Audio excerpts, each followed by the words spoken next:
This podcast is a proud member of the Edify Podcast Network. Listen to thousands of Christian podcasts at edify.app. That's EDIFI.app. This episode is brought to you by the Device and Virtue podcast. I'm Chris. And I'm Adam. On Device and Virtue, Chris and I argue about the wrongs and rights Christians face with technology in everyday life. From smartphones to evangelism chatbots. To that selfie stick Adam shouldn't have bought. It's nice. Subscribe at deviceandvirtue.com.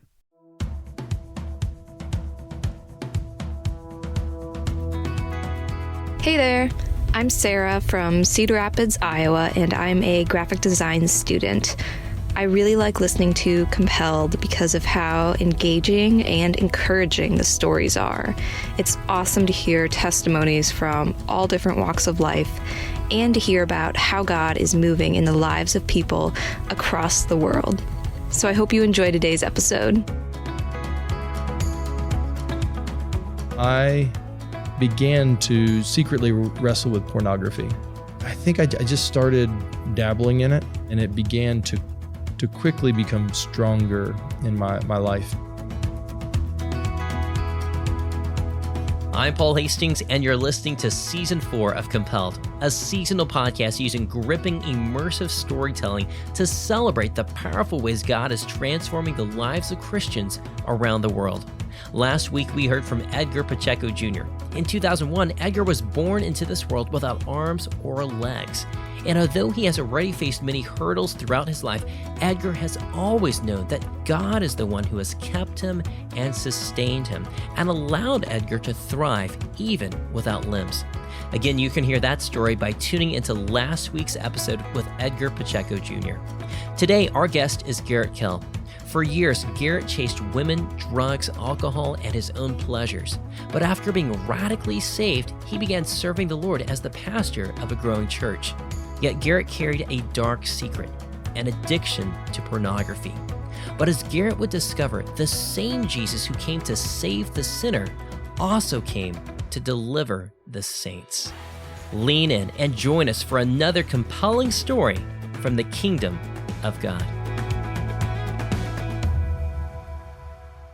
This summer, Garrett and I sat down in a small classroom at Delray Baptist Church, located just a few minutes outside Washington, D.C. Garrett grew up just 2 hours away in Berkeley Springs, West Virginia, a cultural Christian, but truly a lover of his own self. Yeah, life at home was good. My family, we loved one another. We had lots of laughs. There was a lot of hard work. Went to church. It was part of our life, but it was kind of a moderate Methodist church where we heard good ideas about God and what it meant to be a good person in a lot of ways, but it certainly wasn't what you might call a gospel-centered church. I would have said I was a Christian because, well, I knew I wasn't anything else, and that's kind of what our family was, but I certainly wouldn't even have known what that meant. We moved around a lot before I landed in West Virginia, and I think it really exposed some insecurities in my life, and I learned early on how to wear a mask. So whenever we would go to church, I'd have kind of the good kid mask on, and then when I went to school, I had the kind of class clown mask on, and then whenever I started the sports, that became a place where identity was kind of formed. I was an athlete, and with that began to come, recognition among, kind of the cool kids or whatever, and started going to parties as well. It became a gateway for a lot of that kind of lifestyle, which really characterized most of my latter years of high school and most of college. And I remember going to a particular party. It was the first one my sophomore year of high school.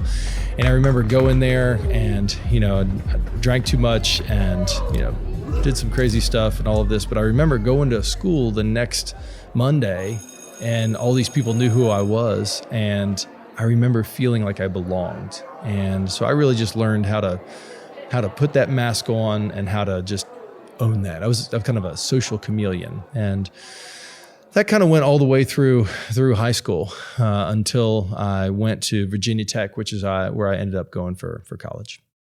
Garrett loved the lifestyle that he was living, and God was the furthest thing from his mind. So the opportunity to party with 30,000 other teenagers and young adults was like a dream come true. So freshman year, all of a sudden now there's no parental oversight. So I have complete freedom to do whatever I wanted to do. And for me, that meant party all the time. And I would constantly be drinking and then be in relationships with girls that weren't good. And that was what characterized most of my time. I mean, actually, I had almost failed out my first semester just because all my attention was just on having a good time. One day I was driving down this windy West Virginia road and I tried passing a car. And as I did, I was coming around the corner, a propane truck was coming the other way. And I tried to get back in, but that car was slowing down. So I tried to speed up and ended up hitting that propane truck head on at about 70 miles an hour. It hit the front of the car and spun it around through my hood 100 yards. It was a legit collision. And I was at the house recovering, and our pastor at the time, he came in and visited me. He looked at me and he said, Garrett, I just want you to know that the reason you lived is because God has a plan for you. That's all he said. And I'm not blaming him for the way I responded to it, but with my unbelieving kind of worldview, I just took that as confirmation that God and I were cool and that I could keep doing what I was doing and that he kind of had his hand on me because I was special. I went back to college my sophomore year, and that was a really bad year with drinking and drugs. The drugs began to evolve into other things. I mean, I would smoke weed. I was drunk or high most nights. It began to really just became a crutch for me because I think I didn't know who I was. But yeah, that year was a bad year with relationships. I hurt a lot of people. I was a manipulative, deceitful guy. I see in hindsight now how wicked it was. At the time, it was just kind of everybody was having a good time is the way we thought of it. But we were hurting each other a lot. I could see that it hurt, but I cared, but I didn't care. Like I had a soft spot to where I was tender toward it, but I was selfish enough that it just didn't really, it didn't change me. Guilt, shame, somebody else's sorrow wasn't enough to change me. I loved my sin. I loved the sin. It was, I would get as creative as I could in all the different ways to indulge in it. But then at various times, Garrett would question whether he and God were really so tight after all. Perhaps he and God weren't cool. One of those times happened overseas. I went on a study abroad, which you probably shouldn't call it study abroad. I went abroad, didn't do much studying. I did a lot of partying. So we went to Europe, toured all of Europe. I mean, we went to Rome and Paris and Amsterdam and Venice and Switzerland, all kinds of amazing places. And in hindsight now, I can just see I wasted the trip. I mean, I was drunk or high 30 out of the 31 days. But while I was there was a guy, his name was Jason, and he was a unique guy in the sense that he often wore green, didn't like wearing shoes, and we always kind of called him the leprechaun because he would kind of skip around everywhere. And but he was always happy. He was the most happy guy that was on the trip, and we would all party, and we'd try and get him to go out because we thought it'd be fun to get the leprechaun drunk. He wouldn't partake with us and all this kind of stuff. Well, one night we're on the Eurorail going somewhere, and I come up to Jason and I see him sitting there, and I say, and he's just grinning. He sees me just grinning like he always did. And for that, it just irritated me. And I was like, why are you so happy? And he looked at me and he said, well, because I'm a Christian. And I said, well, I'm a Christian. And he said, but, nobody wants to hear when you say you're a Christian. He goes, you are? I was like, well, yeah, I'm a Christian. I said, I believe in God. He looked at me and he said, well, the devil believes in God. That made me mad. And I don't know what I said to him at the time, kind of blew him off. But it was one of those little things that stuck with me. I was like, am I any different than the devil? I was like, because I know about God, but do I know him? And again, I wasn't ready yet, but it was one of the many seeds that the Lord would be sowing in my heart along the way. Garrett pushed those uncomfortable thoughts about God out of his mind. This was his life, and he was going to make the most out of it. God wasn't going to get in Garrett's way, and nothing was going to go wrong. Or at least, that's what he thought. After the study abroad, go back home, I'm feeling kind of empty, so I call up a girlfriend, and we go out on a date, and we're just sitting there hanging out, and I could tell something was off. And I'm trying to be cool. I'm like, what's up? You okay? And she looked at me and she goes, I'm pregnant and it's yours. And I said, okay. I said, we'll get this figured out. I was like, I will I'll help you. I have some money. We'll make our way through this. We'll be okay. And she said, no. She goes, I want to know, are you going to marry me? And I was 20 years old, and I cared about her, but I wasn't ready to get married. So there was a friend of hers who offered to help her get an abortion, and I helped to pay for it. And we decided to kill our baby.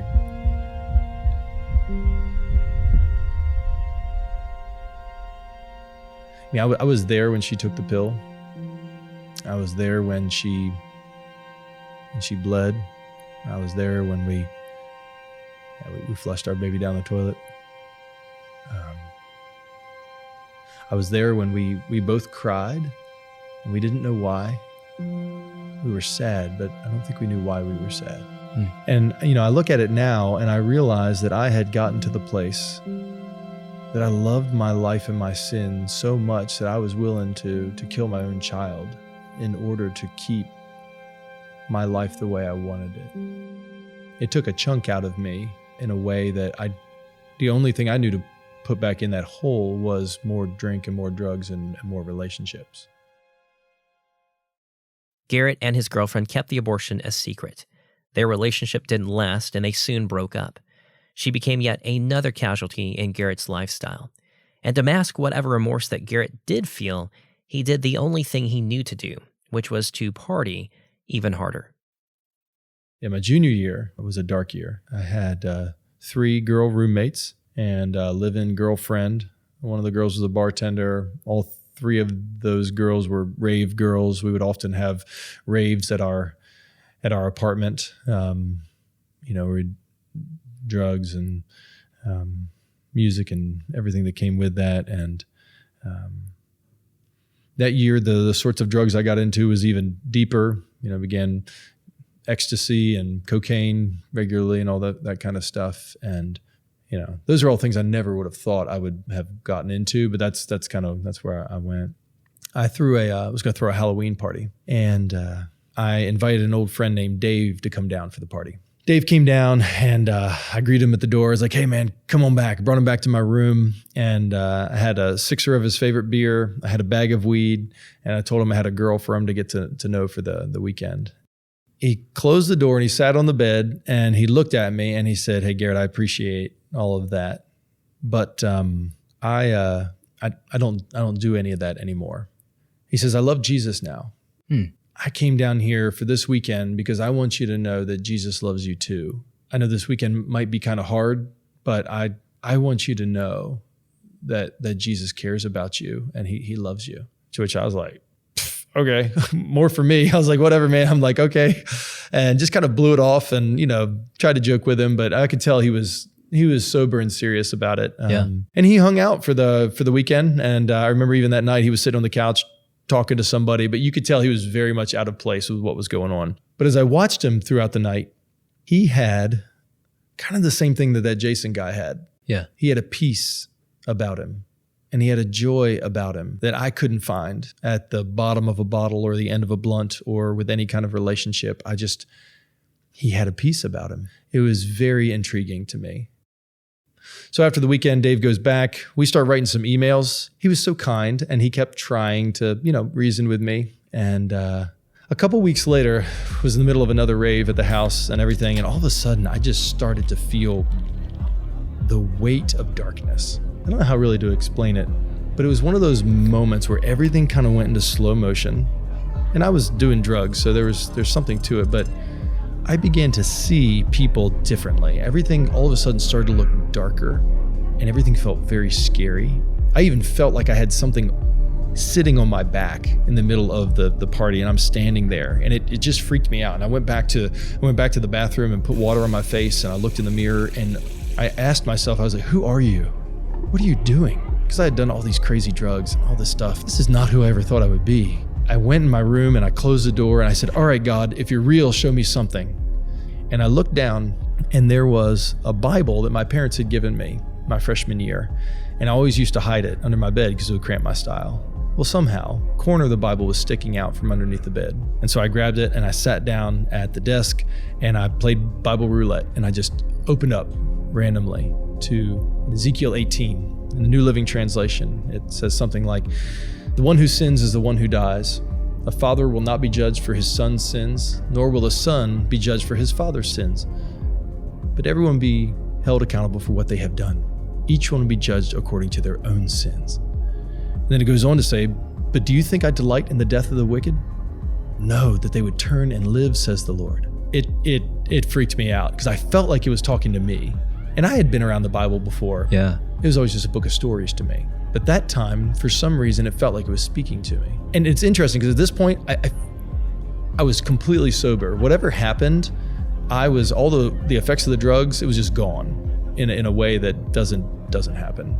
So I opened back up and I started reading some more. And the techno music is going. I'm in my room, my black light's on, and I have my desk light, and start reading, and I'm in Romans. And I come to Romans chapter 2, and in, again, the New Living Translation, verse 4, it says, "Do you not realize how kind, tolerant, and patient God is with you? Or don't you care? Can't you see how kind he's been giving you time to turn from your sin? But no, you're storing up wrath for yourself on the day of wrath, when God will judge all men according to my gospel, according to Christ Jesus." And it hit me right then that God and I were not cool. And I felt the weight that if I was to die, I would be doomed. Garrett had no idea what had just happened, but it was definitely not normal, and something that he certainly did not want to repeat ever again. More on that after the break. Do you think about how your iPhone affects your daily life as a Christian? I'm Adam. And I'm Chris, and this episode is brought to you by the Device and Virtue podcast, where we argue about the wrongs and rights of technology and faith in everyday life, from DNA tests to TikTok videos. Give us a listen, and this fall, check out our new online seminary course. It's called Theology of Technology, Church and Culture in the Age of Zoom. Find out more at deviceandvirtue.com. Welcome back to Compelled. We've been listening to Garrett Kell share about his college years, constantly pursuing pleasure and with no thought to the Lord. Then one night, just before Christmas break, Garrett had been high on drugs when he felt an oppressive spiritual darkness. Then when he randomly opened his Bible for the first time in years, Garrett felt like the pages in the Bible were speaking directly to him, and he instantly sobered up from his drug high. Garrett didn't know exactly what had happened, but one thing he felt for sure: God was not pleased with him. So I go home for Christmas break and I take some ecstasy tabs. That's a drug that makes you very feely and often use it during raves and this kind of stuff. And I took one and all of a sudden felt super guilty. I started talking to my sister, and I just start telling my sister, because I had no filter at this time. I started telling my sister all of the wicked things that I had done. She started freaking out. She's like, you're going to die. She says, you can't live like this. Then all of a sudden, I just got sober again. This is the second time. And the first thing I thought was, I need to call Dave. So I called Dave. It was 2 a.m. He came up to the house. He was carrying his Bible. He had tears rolling down his face. And I said, I need to talk about Jesus. And he said, do you know what I was doing when you called me? I said, no. He said, the same thing I've done every night since I left Virginia Tech. I was on my knees praying for you. He opened the Bible, and I don't remember what he said to me, but God used that again to crack in and work in my heart. I don't know whether I was born again at this point or not, or whether this was just the Spirit calling me to himself. I'm unsure, but I went back to Virginia Tech different than when I left, not having repented of all my sins, but I became very aware of all of my sins. So I had a live-in girlfriend, and, our relationship was not pure. And I remember telling her on Sunday, I was like, hey, I don't think we're supposed to have sex on Sundays, because I don't think God likes that. On Sundays? Yeah, on Sundays. So, and then on Monday, I felt guilty again. I was like, I don't think it's supposed to be Monday either, because it's the day after Sunday, I think. And then I started just becoming convicted of things that I didn't know. And I remember I used to get my Bible at night. I would smoke a joint, I'd turn on the black light, and I'd get out a highlighter. I'd sit on my bed and I'd just start reading. And I was like, this is amazing. And I'm learning all this stuff. And then I couldn't remember what I just read. And that's why I quit smoking weed. I remember taking all the weed and flushing it down the toilet. Well, I threw it in the trash can and then ended up digging it out and smoking some more. But over a couple days, I ended up finally getting to the place where I was like, I need to throw this away because I want to read what's in the Bible, but I can't remember any of it when I'm smoking weed. Yeah. You know, this poor girl that I was living with, like she moved in at the height of my depravity, and that's what we had in common. And all of a sudden, she sees me like clothed and seated and in my right mind, throwing away drugs, saying no to our relationship, starting to go to church, starting to read my Bible. She's like, what has happened to you? I was like, I don't know, because I didn't know what was happening. It came time for spring break, and a buddy of mine named Adam, he's like, bro, it's spring break. Let's go to Panama City Beach. And I was like, nah. I was like, I've been reading the Bible, and I don't think I should go do that. And he's like, bro, you just need a break. And I was like, okay, let's go. So we decided to go to Panama City for spring break, and we're driving down there, and I'm just talking to him. I'm like, dude, I feel like God is following me around. And he's like, man, you need to chill. We just need to get away. We're driving into Panama City Beach, and no lie, this plane flies overhead with one of those big banners behind it. And it's got like, John 3:16 written on it, like God so loved the world. And I was like, look, dude, God's following me around. He's like, it's cool. So we go to the hotel, we check in, we go sit on the beach, bring our cooler down there. We're drinking beer. I've drank too much. I can feel guilty about doing it. And then all of a sudden I look over, and this herd of people come walking over, handing out Bible tracts. And it's a group called Crew. It used to be Campus Crusade for Christ. And they come over, and this guy walks up to me and he says, hey, do you know that God loves you and has a wonderful plan for your life? And in my mind, I'm thinking, this is about right. And he walks through the whole thing, and I'm kind of blowing him off. And then he walks away, and I looked at that and I was like, dude, God is following me around. He's like, whatever. So at night we go to the club and we shut it down. It's like 3 a.m. and we leave. And again, had too much to drink. I'm feeling guilty. And we need to get a ride home. And all of a sudden, these 3 vans pull up with like Turner Burn, Rapture Ready, Jesus Saves, God Loves You, all that kind of stuff written. It was these church vans, and they were giving rides to drunk people. And I was like, look, dude, God is following me around. He's like, no, but we'll walk, thanks. And, went back to the hotel room, smoked some weed, and we got hungry. So we went to Waffle House. And then all of a sudden, this group of people come in carrying their Bibles. And this guy walks over to me, and he looks at me and he goes, are you from Virginia Tech? And I said, yes. And he said, well, my name is Shelby, and I'm down here with a group called Campus Crusade for Christ, now called Crew. And I think I've seen you at a church that you visited. Have you been to this church? He mentioned it. I was like, yeah. He goes, yeah, I think I saw you there one time. He said, hey, I don't know if you'd be up for it, but how about when we get back from spring break, you want to maybe meet up and just talk about what God's doing in your life? And I was like, okay. So I gave him my name and number, and he went off to do whatever he was doing. And my buddy Adam looked at me. He goes, God's following you around. Wow. And he could see it. I mean, it was like the Lord was pursuing me. Yeah. And that there were several other things that happened like that during that trip, that the Lord really made it clear for me that there was a line in the sand and that I needed to follow him. So I went back to Virginia Tech, and I had kind of a moment of sobriety after all of this, where I really stopped doing drugs and everything. And I remember God gave me a real moment of clarity where I started journaling, and he helped me to remember so much stuff. And I chronicled everything from my youngest childhood up to that moment, and he brought to mind about 17 different instances where people had shared the gospel with me. Wow.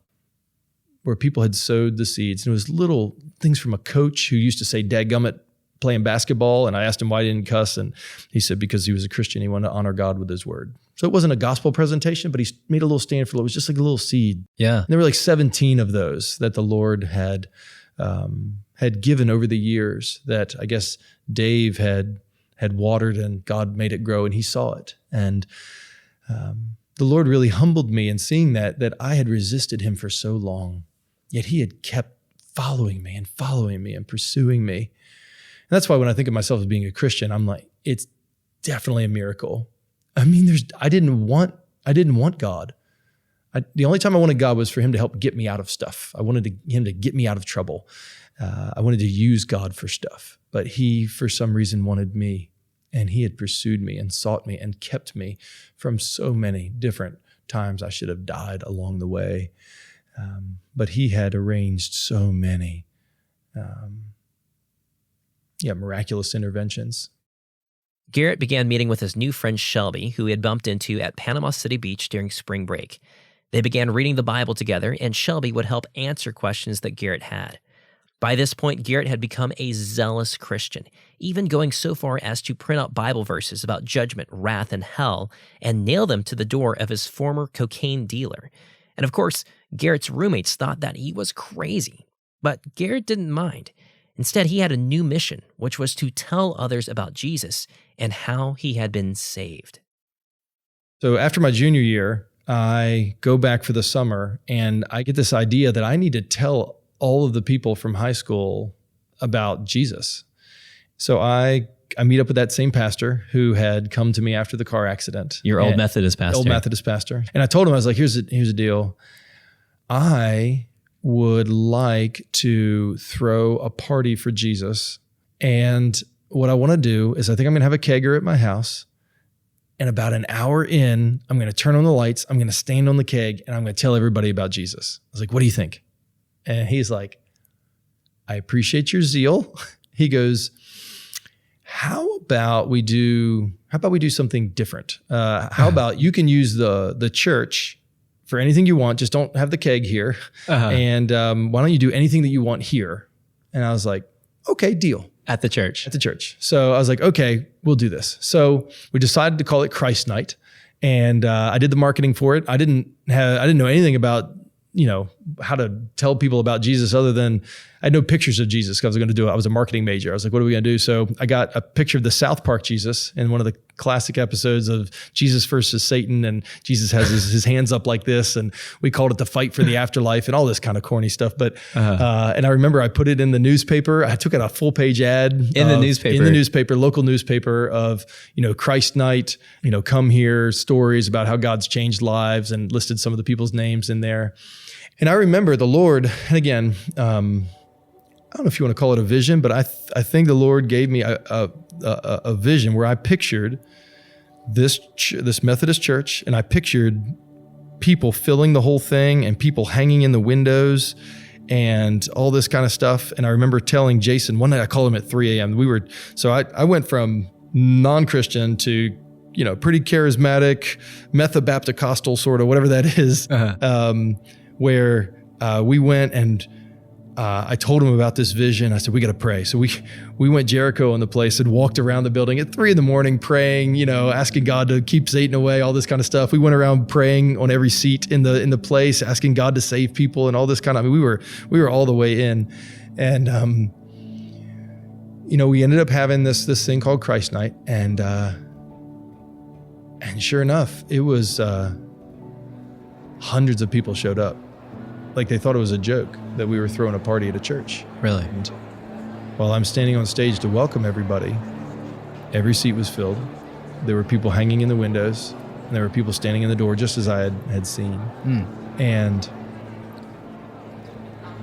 I don't use this lightly, but I think we saw a revival, like a legit God intervening in a unique season to save people, where dozens of people got saved. And out of that event, there were pastors and missionaries, and people's marriages were healed. People repented of sins. People confessed sins. And we now, hindsight, looking back, there was about 90% of it is stuff I wouldn't do now, but the Lord totally used. Yeah. And God saved a bunch of people. God began opening all kinds of doors for Garrett to share his testimony, both one-on-one with individuals and in front of audiences. But Garrett became convinced that he needed more discipleship and training. So after graduating from Virginia Tech, he moved to a suburb of Dallas, Texas, and enrolled in a program for young men considering joining the ministry. I found out about a discipleship program in Denton Bible Church, a guy named Tommy Nelson, who basically had a discipleship program where he would take guys verse by verse through the Bible for about 9 months. Moved to Denton, Texas, and 4 days a week we would get up in the morning, go verse by verse through books of the Bible. Went back through the program 2 more times. So I did Tommy's discipleship program. 1 year was New Testament, 1 year was Old, one was a mix. And basically I followed him around everywhere he went because I was hungry for the word and I followed him everywhere. And then the Lord was really beginning to work, I think also with my humility. I got on stage too quickly because I had a unique sort of testimony and my personality. People put me on stage fast. While I was at Denton Bible Church, actually that first year, we were supposed to find a ministry to be a part of. And so my first thought was like, I'm gonna be a part of the college ministry because I can minister here and God might use me there. So anyway, I get there and the pastor's name who was overseeing that was a guy named John Bryson. And he could smell right away that I strutted a little more than a Christian should. He told me, he's like, hey, Garrett, we've got something really important for you at Access. Access was like the big Friday night, I think it was, or whatever night it was of the week where, several hundred people would show up at this thing. And, I envisioned myself being a part of that. So he's like, hey, I got a really important job for you. So I come to that first meeting and I'm pretty sure he's going to put me on stage to share my testimony because he's probably heard about my testimony. And yada, yada. He says, okay, hey, follow me. And he brought me backstage right next to the ropes. And he said, your job tonight is I want you to pull the curtain for the people who are on stage. And when they come out, you need to open it. And when they go out, they need to close it. And it's really important for you to serve the people who are out there. I remember while I was there, how much pride was boiling in me. I found myself criticizing the people who were out there. I was like, if I was out there, I'd have been doing it this way. And why is he putting me back here and all this kind of stuff? And God has never spoken audibly to me. But in that moment, there was a very distinct impression that went something like this. If you can't serve me back here where no one can see you, just as you would out there where everybody can see you, then you're not doing all of this for me, but for yourself. And I will not give my glory to another. Whoa. It was one of the most important lessons that I learned early on, that God didn't need me and that I was not impressive and that Christians don't strut. Nobody struts into heaven. It struts when you walk next to Jesus. In addition to Garrett's struggle with pride, a new temptation arose, this time with pornography, and it wouldn't prove to be an easy battle. I think I just saw something one day on the internet on my roommate's computer. I had seen pornography before as a non-Christian, but as a non-Christian, it wasn't really my thing because I had relationships that was more what I was into. But this was the first time as a Christian that I think I'd seen it. And I think I just started dabbling in it, and it began to quickly become stronger in my life. And at this point, I was really wrestling with my image in a way that I didn't know how to be honest as a Christian without disappointing people and making people think that what I thought about Jesus wasn't true. So I really began to wrestle in there with that secretly. Then an opportunity came up where there was a group that was driving from a town that was about an hour and a half away from Denton called Graham, that they were driving over to Denton Bible Church. And they said, hey, listen, we want a church like this in our town that just teaches the Bible. And so a group started that little deal. They had a little Bible study and they started watching videos of the pastor. And they're like, hey, listen, the videos are great, but can we have like a human? Like we want a pastor. And so they got a rotation of guys to be a part of that. And I was part of that rotation. And I remember going out and I preached, and it's this little town out in the middle of like, you go to nowhere and then just a little bit further. And that's where it was. And they were so sweet. There were about 13, 14 of them. And they basically asked me, they're like, hey, would you be our pastor? And I said no. And they said, well, would you think about it? I said no. And they said, would you pray about it? And I said, no, no, I will not. And the reason was, it was just the exact opposite of what I had ever envisioned. I wanted to be in a city when there were 10 million people and no churches and nobody knew God. And this was a town of 10,000 people where there were 40 churches and everybody thought they knew God. It was the exact opposite of what I had ever envisioned. But I liked the preaching and I liked them, so I kept coming back and kept preaching. And in God's providence, the church grew from 13 to 30 to 60 to 90 to, and we were on a storefront, to 120, fire code violating, standing at the door kind of situation where the joke was, don't evangelize, the fire marshal, because we'll get in trouble. And it was packed every week, and the Lord was blessing the work, and it was remarkable. And the growth and success is I think what made it so difficult for me to see how unhealthy I really was. Because all the while through this, my secret struggle with pornography was still there. And I ended up moving to that town, and they took very good care of me. They were very hospitable. They loved me well, but I felt very alone. I'd confess to one person. I'd be like, hey, struggling with some purity stuff. Would you pray for me? That was kind of my code language. And then the next time I'd tell somebody else. The next time I'd tell somebody else. So I spread my confessions out. So nobody had a pulse really on how I was doing. I see now that it was deceitful. And I had what I now call the Solomon complex, where there's so much blessing that's happening. I mean, the church is growing and people are getting saved and marriages are being healed and God is working and it's evident. And so I think I assumed that he was just okay with my sin.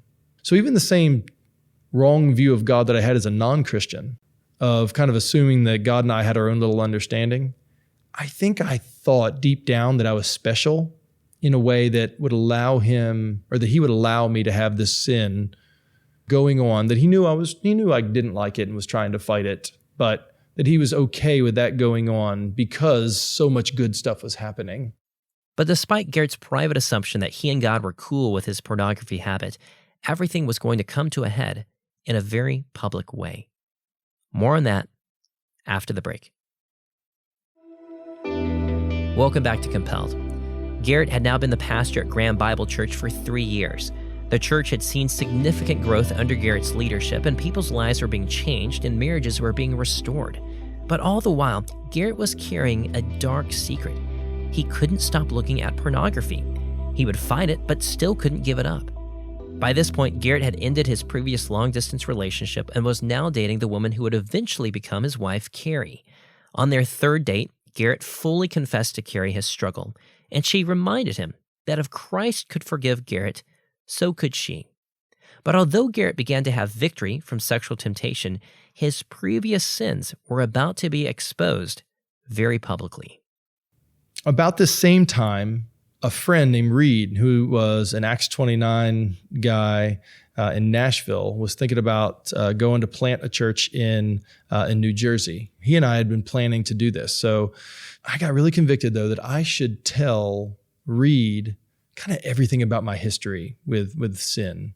So I wrote what I now call the letter, and I wrote out basically all of my sin since the time I'd been a Christian in the realm of sexual sin, particularly in pornography. And I emailed it to him and then got on the plane. We landed in Jersey, and I have a voicemail, and it's Reed. And he says, hey, man, got your email. I think we need to talk. So we meet up at a coffee shop, and he looked me in the eyes and he said, brother, I love you very much. He goes, but I read your letter, and I do not in good conscience feel comfortable with us moving forward, partnering together to plant this church. And he said, and to be honest with you, I don't think you're qualified to be a pastor right now. And just as Dave had made a stand to save my soul, I think Reed did the same thing as a believer for me. I had never had anybody who really stood up to me in that way. I said, what do I do then? He said, I think you need to go back to your elders, and you need to take the letter, and you need to let them read it, and you need to let them lead you through it.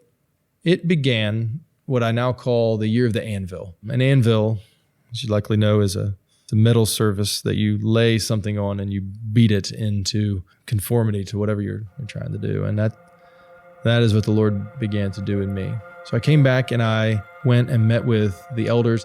I gave them all a copy of the letter, and I told them, hey, listen, in 2 days, why don't we get together and let's talk about what to do. Those brothers they hadn't signed up for that.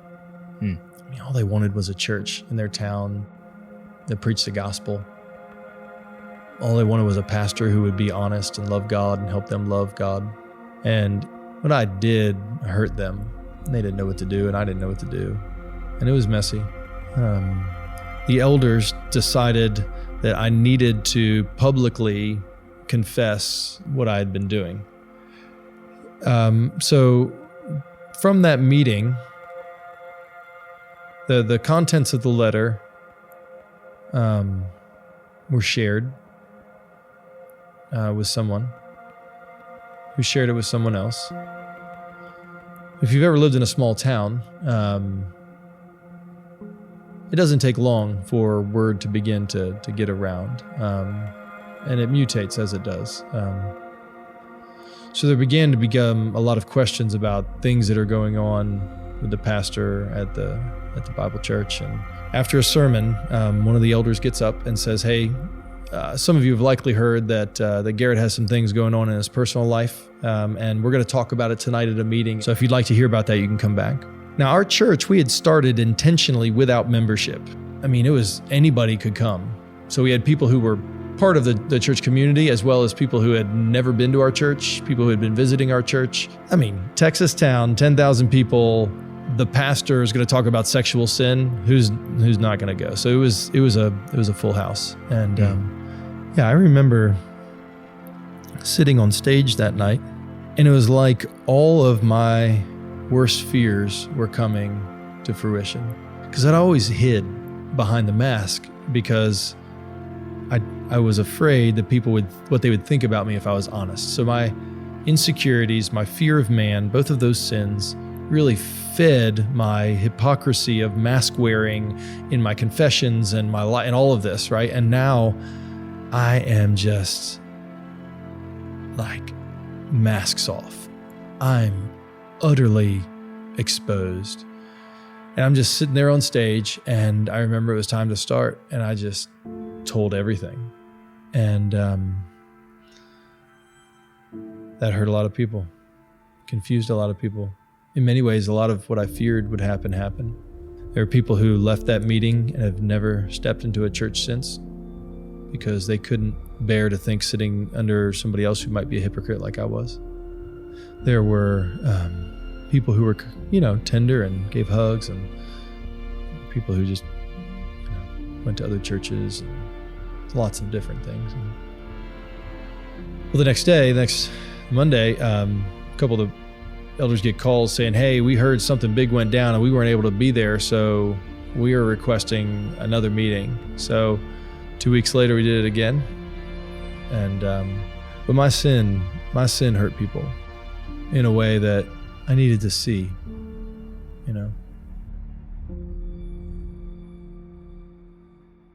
The blowback was tremendous and shook the entire town of 10,000 people. Everyone was talking about it. The local pastor with a porn problem. But that wasn't the end of the story. I began going to counseling. His name was John Henderson. He sat down, and he was the first person to help me to understand that the gospel was not just for non-Christians, but that Christians needed the gospel just as much as people who didn't know Jesus. And he showed me how the gospel applied to brokenness and to my sin as a believer. It changed my life, It changed my life. I had preached texts like, in your weakness, I'm made strong, but I didn't know what that meant. But you learn the hard way sometimes. The discipline is not, as Hebrews 12 says, enjoyable in the moment. But there's a peaceful fruit of righteousness that's produced afterwards. And God began working that in me. Anyway, about 50 days before my wedding, I'm over at a member of our church's house. She was a widow, and I was helping her with some yard work.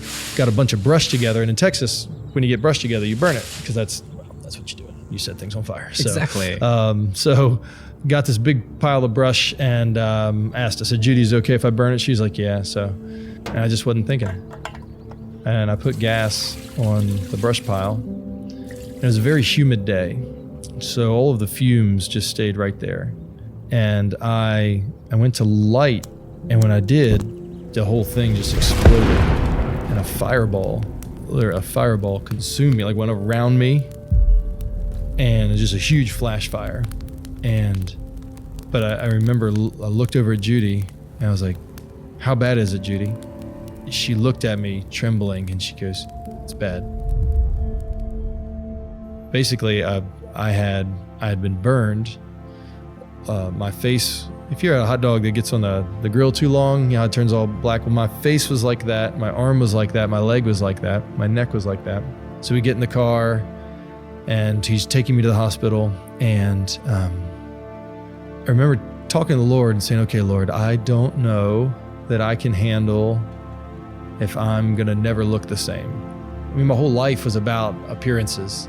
And here I'm thinking I'm going to be forever disfigured in a way that, others had learned to live with that trial, but I didn't know what that would look like. And I remember there was a person at the hospital. Carrie called and said, "Is Garrett okay?" And this person said, while I'm in the emergency room, "Yeah, I think he's going to live, but God sure has a way of giving us what we deserve, doesn't he?"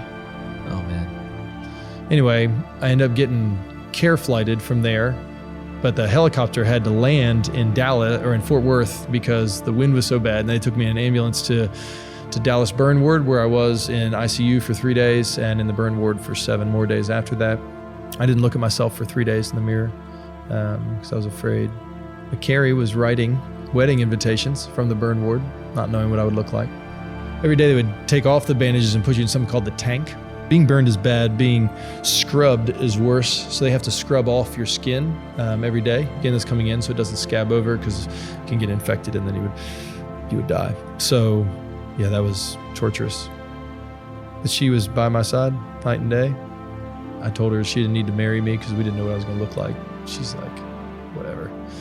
She was in no matter what. And that was 50 days before our wedding. Wow. But when I came back to the church, and we were just different. The Lord had really broken me and humbled me in some ways that I needed to be, purified me, helped me I learned to live in the light. I learned what it meant to be a Christian who tells the truth. Speak the truth to one another in love, right? We're members of one another. I don't think I ever knew what that meant, and I learned in those days. Yeah. It was interesting. Some people left, but not everybody left. But what did leave was people's hiding. And God really used that whole ordeal to begin to help people confess their own sins. I think it helped for them to see that God had changed me and that I loved them. And I'd gotten to the place where I was finally ready to just stay there the rest of my life. It didn't matter if nobody ever knew who I was. These people knew who I was, and they loved me in spite of me. As we closed our conversation, I had one last question for Garrett. How would he counsel someone struggling with pornography? Not just a pastor or someone in ministry, but any Christian. Tell the truth. Stop lying. It's so scary in the dark. It feels safe to hide in there, but you've got to step into the light. And what people think of you doesn't matter. There's freedom in the light. So I would say it may cost you greatly, to be honest, but it's worth it because you get Jesus. So if you've been convicted at all, I would encourage you to not quench the Spirit. That's the Holy Spirit convicting you. Right now, text somebody. Right now, email somebody. Right now, while you feel it. Don't try and reason and think, "Oh, this is the last time. I'll never do it again. Or if I do it again, then I'll tell somebody." That's garbage, and you know it's garbage. That's why you're still where you are. This is God's merciful intervention right now for you to hear this. And I would say, right now, reach out and just tell the truth. For me, 2007 was the hardest year of my life, but I would not trade it for anything. God gave me more of Jesus in a way I never knew was possible. And I'm not a perfect man, but I'm not enslaved anymore. Garrett, I appreciate your time, man. Really appreciate your testimony. Thank you so much. Praise God for his grace in all our lives, and thank you. Amen.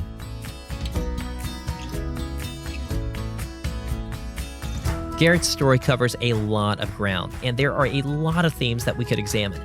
But there are two that really stand out to me. First is the way that God used multiple people in Garrett's life to plant and water little seeds. I think about Jason, the leprechaun on the train in Europe, or Dave, the Christian who came to Garrett's Halloween party to share the gospel, or the countless cruise staff and volunteers at Panama City Beach during spring break who were reaching the lost. God used each of those people in different little ways and in different little moments to open Garrett's eyes. And whenever Garrett would look the other way, God would send someone else to stand right there. The second thing that stands out is what Garrett learned about near the end from the counselor walking him through his sexual addiction. The gospel of Jesus Christ is not just for non-Christians, but it's just as necessary for existing Christians. Whether our struggle is with sexual sin, anger, bitterness, pride, discontentment, or any other sin that seems unmanageable or unstoppable, Jesus came to save. Period. The sinner and the saints. Today, Garrett is happily married to Carrie, and they are the proud and busy parents of 6 young children. Garrett is now the pastor at Del Rey Baptist Church in Alexandria, Virginia, just outside Washington, D.C. You're welcome to visit any Sunday that you're in town.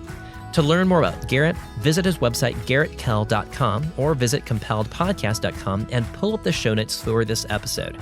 We'll include some photos of Garrett during his college years at the Burn Ward and more. And we'll include links to his website and some books that he's written.